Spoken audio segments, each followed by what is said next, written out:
वक्फ board और mafia मिलके वक्फनामे के खिलाफ, वक्फ अधिनियम के खिलाफ, कानून के खिलाफ जनता के अधिकारों को छीन रहे हैं। ज़मीन है कमज़ोर गरीब लोगों के लिए और आज़ादारी इमाम हुसैन इबादत, रोज़े और नमाज के लिए। इस ज़मीन को भूमाफियाओं को दे रहे हैं मुख्तलिफ पैसा नहीं है तो हम सैंडी बना के, मगर ये लोग बहुत कोशिश कर रहे हैं कि हम यहाँ से हटा दें। कोई नोटिस आया था? नहीं, कुछ नहीं आया, कोई कुछ नहीं आया। क्या बन रहा है कुछ मालूम नहीं? कुछ नहीं मालूम। इतना करना चला तो हर काम सिर्फ स्कूल बनेगा, स्कूल बनेगा। आज जगह खाली करने के लिए बोलता है। जगह खाली कर, जमीन किसका है? या हमने लोग को मालूम था कि मौलाना साहब के साथ है। सियाओ बोर्ड का जमीन है। सिया वो क्या नाम है आपका? यहीं के रहने वाली। किन मुद्दों को लेकर आज धरना पर बैठे हुए हैं? हम लोग यहाँ कोलवा पैगम्बरपुर में तसव्वुर अली वक्फ की ज़मीन के ऊपर धरने में बैठे हुए हैं। मुस्तकिल वक्फ बोर्ड और माफिया मिलके वक्फनामे के खिलाफ, वक्फ अधिनियम के खिलाफ, कानून के खिलाफ जनता के अधिकारों को छीन रहे हैं। ज़मीन है कमज़ोर गरीब लोगों के लिए और आज़ादारी इमाम हुसैन इबादत, रोज़े और नमाज के लिए। इस ज़मीन को भूमाफियाओं को दे रहे हैं मुख्तलिफ तरीके से, ताकि भूमाफिया बिल्डर्स इसके ऊपर कब्जा करें और इसके ज़रिए से अपना फ़ायदा हासिल करें। ये काम मुस्तकिल हो रहा है। यहाँ कम से कम मुजफ्फरपुर में 2010 से आंदोलन शुरू हुए। पूरे मुजफ्फरपुर में 32 वक्फ है। 32 वक्फ की ज़मीन में ज़बरदस्त बंदरबाट हुआ। कम से कम मुजफ्फरपुर शहर में 1000 बीघा ज़मीन थी, लेकिन अब मुश्किल से मुजफ्फरपुर शहर में 20 बीघा ज़मीन रह गई। यहाँ पे 7 बीघा ज़मीन थी जहाँ पे हम बैठे हुए हैं, जबकि तसव्वुर अली वक्फी और शफात हुसैन वक्फी कोलवा में 170 बीघा ज़मीन थी। सब खत्म हो गई, गायब हो गई। ये 7 बीघा बची थी जिसमें लोग बसते रहते, मजलिस मातम करते, पढ़ते पढ़ाते, है कि नहीं, दुआ नमाज ये सब होती। ये भी ज़मीन लोग मुख्तलिफ तरीके से, कभी स्कूल की आड़ में, कभी हॉस्पिटल की आड़ में माफिया, जबकि स्कूल कॉलेज तो सरकार के पास है, ज़मीन उसकी है। ये जो चीज़ गरीब के लिए वो गरीब को मिलेगी। हमारा कहना है कि सेब की ज़मीन अलग है, लीची की ज़मीन अलग है, उसी तरह जो है वो गरीबों की ज़मीन अलग है। ये क्या तरीका है कि गरीबों की ज़मीन पर कब्जा करके भूमाफिया को दे रहे हैं, और जो खड़ा होता उस पर 50 केस करते हैं, धमकाते हैं और डराते हैं। आज हम लोग इसलिए बैठे हुए हैं कि वक्फ अधिनियम कैसे, अभी लग रहा है कि लोगों ने 1 बीघा ज़मीन की बात की थी और पूरा 7 बीघा घेर लिया है। तो पहले आके बताएं, मुतवल्ली नियुक्त हुए बगैर आप कोई ज़मीन नहीं ले सकते। 7 साल से बोर्ड ने मुतवल्ली नियुक्त नहीं किया है। ऊपर ये लोग सौदा कर लेता है माफियाओं से। इसके पहले यहाँ गोइंका स्कूल को बुलाया था, आज कोई है, और कोई तय नहीं करते कि जनता के इसमें गरीबों का क्या फ़ायदा है, कमज़ोरों का क्या फ़ायदा है। जब तक के सरकारी तौर के ऊपर जनता, गरीबों का और इबादत का, आज़ादारी इमाम हुसैन का इसमें मामला तय नहीं हो जाएगा, हम लोग रोज़ धरने पे बैठेंगे कानून के दायरे में। और ऐसा काम जो कमज़ोरों के साथ हो रहा है, भूमाफिया कर रहे हैं या भूमाफिया वक्फ बोर्ड के जरिए वक्फ बोर्ड भूमाफिया के जरिए करवा रहा है। हम लोग हर ज़मीन पर अभी अगले सोमवार को, कौन सी तारीख होगी, जस्ट सोमवार आने वाला है, 1 हफ्ते बाद हम लोग बरहमपुरा में किला की ज़मीन पे बैठेंगे। किला पूरा मैरिज हॉल दे रहे हैं, वो मजलिस मातम की ज़मीन है। रामलीला ग्राउंड हमारे हिंदू भाइयों का, एक बार रामलीला होता है क्या उसमें मैरिज हॉल बन जाता है? क्या ईदगाह पे मैरिज हॉल बन जाता है? जो मजलिस की ज़मीन है उस पर मैरिज हॉल बना रहे हैं। हम लोग डटेंगे, ये हिंदुस्तान है, हिंदुस्तान के संविधान के तहत अपना हक लेंगे और बता देंगे, जब तक के बेनिफिशियरी से मशवरा नहीं लिया जाएगा, दूसरों को यहाँ पे कोई हक नहीं दिया जाएगा। इन मांगों को लेकर किनके पास में? अभी हम लोग मेमोरेंडम लेके बैठे हैं, ये डीएम साहब को देंगे, इसको सीएम साहब का भेजेंगे, चीफ सेक्रेटरी को भेजेंगे, प्राइम मिनिस्टर को भेजेंगे, और ये से हम पूरे जनता में तकसीम करेंगे। देखिए अभी स्कूल बन रहा है, हर जगह रोड का प्रोग्राम आता है, बोर्ड लग जाता है फला, यहाँ ना कोई बोर्ड है ना कोई बैनर है। हम आएंगे देखेंगे क्या बन रहा है, नहीं मालूम क्या हो रहा है। ये कोई तरीका है? ये इसलिए किया जा रहा है कि एक डर का माहौल बनाया जाए। जब तक आप प्रॉपर चैनल से नहीं आएंगे, हिंदुस्तान कानून से चलता है, संविधान से चलता है, वक्फ अधिनियम से वक्फ चलता है, ना कि किसी एक आदमी के कहने से चलता है। खुद 10,000 बीघा ज़मीन बिहार में थी, आज उसमें मुश्किल से 300-400 बीघा रह गई। मुजफ्फरपुर में 1000 बीघा थी, मुश्किल से 25-30 बीघा 40 बीघा रह गई। यहाँ पे तसव्वुर अली वक्फ का इमामबाड़ा है, 2 कट्ठे का इमामबाड़ा, एक आधे कट्ठे में इमामबाड़ा है और 1.5 कट्ठे में जनाब बिक्कू साहब के मुतवल्ली हैं, उनका मकान बना हुआ है। ये कैसे हो जाएगा? कैसे ऐसा होता है? ये हिंदुस्तान है। इसीलिए हमारी 170 बीघा जमीन कोलवा की गायब है।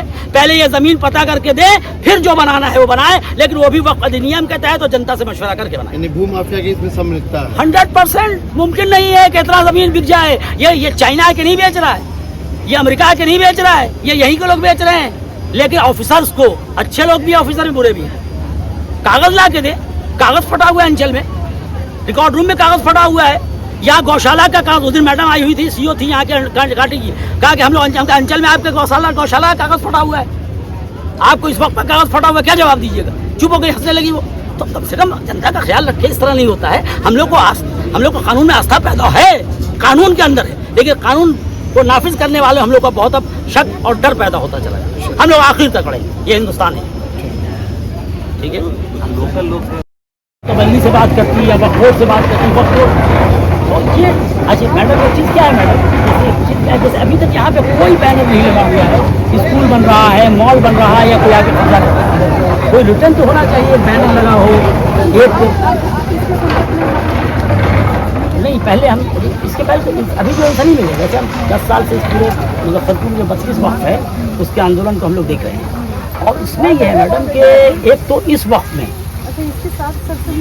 इसके साथ अब जाएंगे, क्योंकि हम पहले एक धरना दे दें, जनता का ये हो जाए, फिर हम जाके मेमोरेंडम डीएम साहब के यहाँ कल परसों खुद जाके हम दे देंगे। कोई अधिकारी जो मजिस्ट्रेट नियुक्त होते हैं उनको देंगे, तो अगर कोई हाँ उनसे तो बात करेंगे। देखिए ये जो आप लोग का पहले भी था कंसर्न की मुताबिक अपॉइंटीज, तो हम लोग भी बोले थे कि ये बोर्ड का है, आप लोग की तरफ से आप लोग अपॉइंट करा लीजिए उसके बाद, लेकिन ये फाइल तो हमारा ऊपर से इधर से स्वीकृत होकर आया है। काम का भी ऑर्डर हमें ऊपर से ही आदेश मिला है, हमें तो बस नहीं काम का जो ऑर्डर आप ये तो जैसे आप ये कह सकती हैं कि जनता इसके खिलाफ है।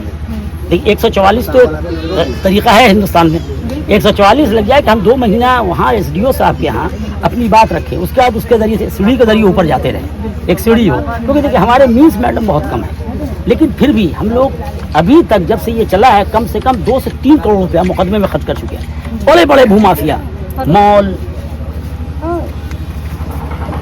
जैसे रामलीला ग्राउंड है, एक दिन रामलीला होता है लेकिन ग्राउंड बचा रहता है, कब्जा नहीं होता है। एक पूरे साल में एक दिन रामलीला होगा ना, ईदगाह में एक दिन नमाज होती है ईद के दिन, फिर भी बचा रहता है। हम लोग शिया हैं, 2 महीना मजलिस करते हमारी जमीन पर कब्जा होता चला जा रहा है। या तो हम संख्या में बहुत कम है, जैसे सीरिया में मार रहा है हमें, सीरिया में जिस तरह से कल मारा है, जिस तरह हम तो हिंदुस्तान में अफगानिस्तान में नहीं है। हमारे कानून जब रामलीला नहीं बिकेगा, जब ईदगाह नहीं बिकेगा, तो इमाम हुसैन का, और वो भी पहले जो वक्फ होता है गरीबों के लिए होता है, मठ गौशाला का आपका पूरा कागज फटा हुआ है, ये हालत है। ये जो है ग्राउंड रियलिटी है। इसकी मैडम 170 बीघा जमीन है, सब पे कब्जा हो गया। एक 7 बीघा बची थी, इस पे गरीब लोग रहते हैं, बच्चों के खेलने का रहने का होता है, कुछ लोग खेती करते हैं, जो रहते हैं उनको तो हम लोग डिस्टर्ब ही नहीं करते, उनके रहने के लिए ये असल दिया नहीं गया मैडम, दिया नहीं कागज क्या बोला दिया गया है, उनका तो पेपर ये नहीं, ये प्रोसेस जो है, हमने उन लोग का भी पेपर मांगा। हाँ। उन लोग का पेपर में देखिए, हाँ। उन लोग को शायद 6 या 7 महीने का लीज पे कुछ दिया गया था कि आप रह लीजिए, उसके बाद तो एक्सटेंड भी नहीं हुआ। दूसरी बात ये है कि ये जो काम हम लोग का स्टार्ट हुआ है, इसमें विद्यालय बन रहा है, ये सारे बच्चे और जितने भी मोहल्ले के लोग हैं उन्हीं लोग के लिए बन रहा है। ठीक है बने, लेकिन पहले अपॉइंटमेंट मोहल्ले के लोगों को मिले, वहाँ से रेलवे लाइन निकला था भी, उस हर इलाके के रेलवे के या 2 बात हो, या तो गरीबों को बसाएं, जो पहला तरीका है। तो बसाने के लिए कहाँ पे है आपके ये पास पूरी जमीन पेपर, यही पेपर है कि जमीन पे लोग ही बसेंगे, ये कानून के तहत यही था कि बसेंगे लोग, तभी तो ये दिया गया। 10 आदमी है, कल 20 बसेगा। देखिए ये होता है कि हमें वर्क अप्रूवल मिल गया है, तो यहाँ पे काम तो है, रुक चलेगा, इस तरीके से नहीं रुक पाएगा, रोकने का भी एक प्रोसेस होता है। तो आप लोग अपनी बात एक बार डीएम सर के पास रख लीजिए, वो सुनेंगे उसके बाद ही, क्योंकि हमें आदेश का अनुपालन करना है, हम नहीं रोक सकते, नहीं यहाँ पे इस तरीके से चल सकता। आप लोग धरना देना आप लोग दे सकते हो, आप लोग राइट है, लेकिन इसके संदर्भ में हम कहेंगे कि एक बार आप लोग मिल लेते हैं तो मिलेंगे। लेकिन अभी आप आई हैं तो हम ये जानना चाहते हैं कि जैसे आप अभी आई तो एक तो ठीक है, हर इंसान को आने का हक है, मिलने का हक है, लेकिन ये जो आप किस अथॉरिटी से, हम ये कैसे समझे कि जो हम लोग धरने का दिया था, तो कोई ना कोई धरने का जब रिसीव हो जाता है तो एक मजिस्ट्रेट अपॉइंट होता है, 2 से 4 हो गया, कोई मजिस्ट्रेट नहीं आया, मजिस्ट्रेट हमारा लेटर ले जाता है डीएम के आना कि हम खुद जाते हैं, मजिस्ट्रेट टाइम लेता है हमारे लिए। अभी तक हमारा एक यानी इस तरीके के कामों में कोई मजिस्ट्रेट बहुत कम नियुक्त होता है, रेयरेस्ट ऑफ द रेयर जिसे कहते हैं। तो अभी तक कोई मजिस्ट्रेट क्यों नहीं आया? हम तो आपको, आप मजिस्ट्रेट हैं, आपसे पहले ही मुलाकात हुई है, आप हमेशा आइए, लेकिन मजिस्ट्रेट कहाँ है? तो हम तो ये कहेंगे जब धरना था, ये तो लेटर आज ही रिसीव हुआ है, आज रिसीव हुआ है। मुझे तो नहीं, ये तो थाना में जो दिए तो उनसे मुझे आज ही मिला है। देख लेती हूँ। तो आपको आना था, यानी आपकी जब मिला है तो आपको यहाँ आना था, तो आप ऐसा कीजिए। नहीं, हम ये कहते हैं कि जिस तरह से बगैर संविधान का पालन किए हुए ये काम बढ़ाया गया है, इसको पहले हम ये समझते हैं जैसे आज तक हुआ है, इसको रोका जाए। 144 के लिए हम लोग चलते हैं, जब तक अगर 144 रद्द हो गया तो फिर अगला स्टेप देखेंगे कानून के दायरे में। अगर 144 जब कोई जगह विवादित हो जाती है तो मैडम 144 हो जाती है। ये जनता अपनी आवाज़ लेकर खड़ी, हम भी आवाज़ लेकर खड़े हुए हैं। देखिए ये जैसे अभी कोई भी आएगा, किसकी ज़मीन है, कौन है, आप कहेंगी भाई इसका कौन मालिक था, ये किसके नाम पे चढ़ी, वक्फ के नाम पे। वक्फ का कौन मालिक होता है, उससे नहीं पूछा गया, यहीं पे मामला खत्म हो जाएगा। भाई आपको जब ये कागज मिला मैडम, लेकिन एक बार अपॉइंट तो उस समय भी मैं यही बोल रही थी कि मुतावली होना वो ठीक है, तो वो बोर्ड से बात करे, बोर्ड अपॉइंट करे, ठीक है, बोर्ड अपॉइंट कर दे, नहीं करेगा बोर्ड को बुलाते बाद। हमने पहले जो डीएम थे, क्या नाम था वो जो थे 2015 में जिन्होंने नक्शा बनवाया था हम लोग का, अनुपम कुमार जी, हम अनुपम कुमार जी ने बोर्ड को लिखा कि देखिए जनता में आक्रोश है, चेयरमैन को, सीईओ को और एक आरिफ सजा यहाँ पे एडमिनिस्ट्रेटर है उसे, आप लोग आइए जनता से बात कीजिए, क्योंकि वक्फ बोर्ड को पहले बेनिफिशियरी से बात करनी है।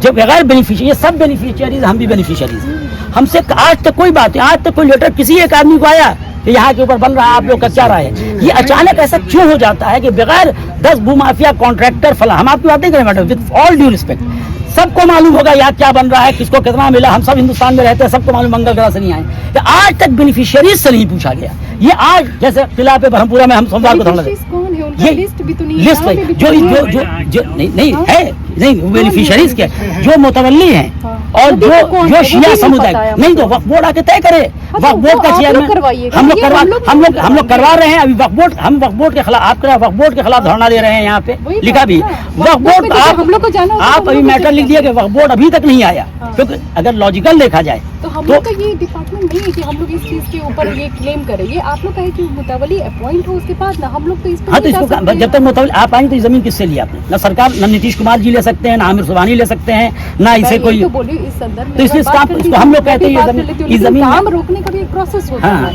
अगर आदेश आ जाएगा तभी ये रुकेगा। तो 144 लगवा दीजिए, कैसे लगवा दे आप? एक बार कोई भी लेटर दीजिए, कुछ भी दीजिए, तो ये मेमोरेंडम आपकी खिदमत में दे रहे हैं, आप मेमोरेंडम लीजिए और एप्लीकेशन लिख के आपको कल लेके दे रहे हैं यहाँ पे कि यहाँ पे जनता नाराज है।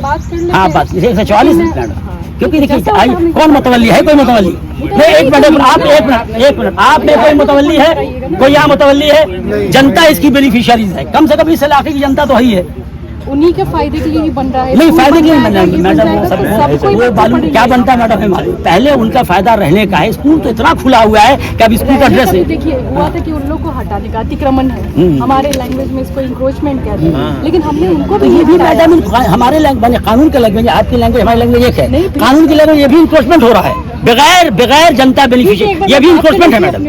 हाँ, पता कीजिए क्या मैम, वो नॉर्म्स भी तो नहीं कि यहाँ पे क्या बन रहा है, होता है कि लगता है बैनर लगता है, बोर्ड लगता है कि इतने स्क्वायर फीट में या इतने हेक्टेयर में एकड़ बन रहा है, एक स्कूल अस्पताल बन रहा है, कुछ लिखा ही नहीं है, किसी को पता ही नहीं है, 2 बीघा एक्वायर किया यहाँ जाएगा, मॉल बन रहा है, किसी का घर बन रहा है, पता ही नहीं है। जाहिर में एक्वायर बहुत पूछे थे कि कितना एक्वायर किया जा रहा है, कोई हमारी तरफ से होगा जो बताएगा कितना एक्वायर किया गया। हाँ, ये तो बेसिक चीज है ना, कि इतना एरिया में आप बात कीजिए मैडम, ये विवादित है, ये बहुत बड़ा, कोई यहाँ पे केयर टेकर नहीं है, हम जाके बात करें, इसी वजह से शुरू किया ये तो मैडम जानते, इतना केस तो आज तक बिहार में कोई काम ही नहीं हुआ, इतना जल्दी ये काम होगा, डर गए कि हो क्या रहा है, जल्दी आ गए हम लोग, आप बता कीजिए।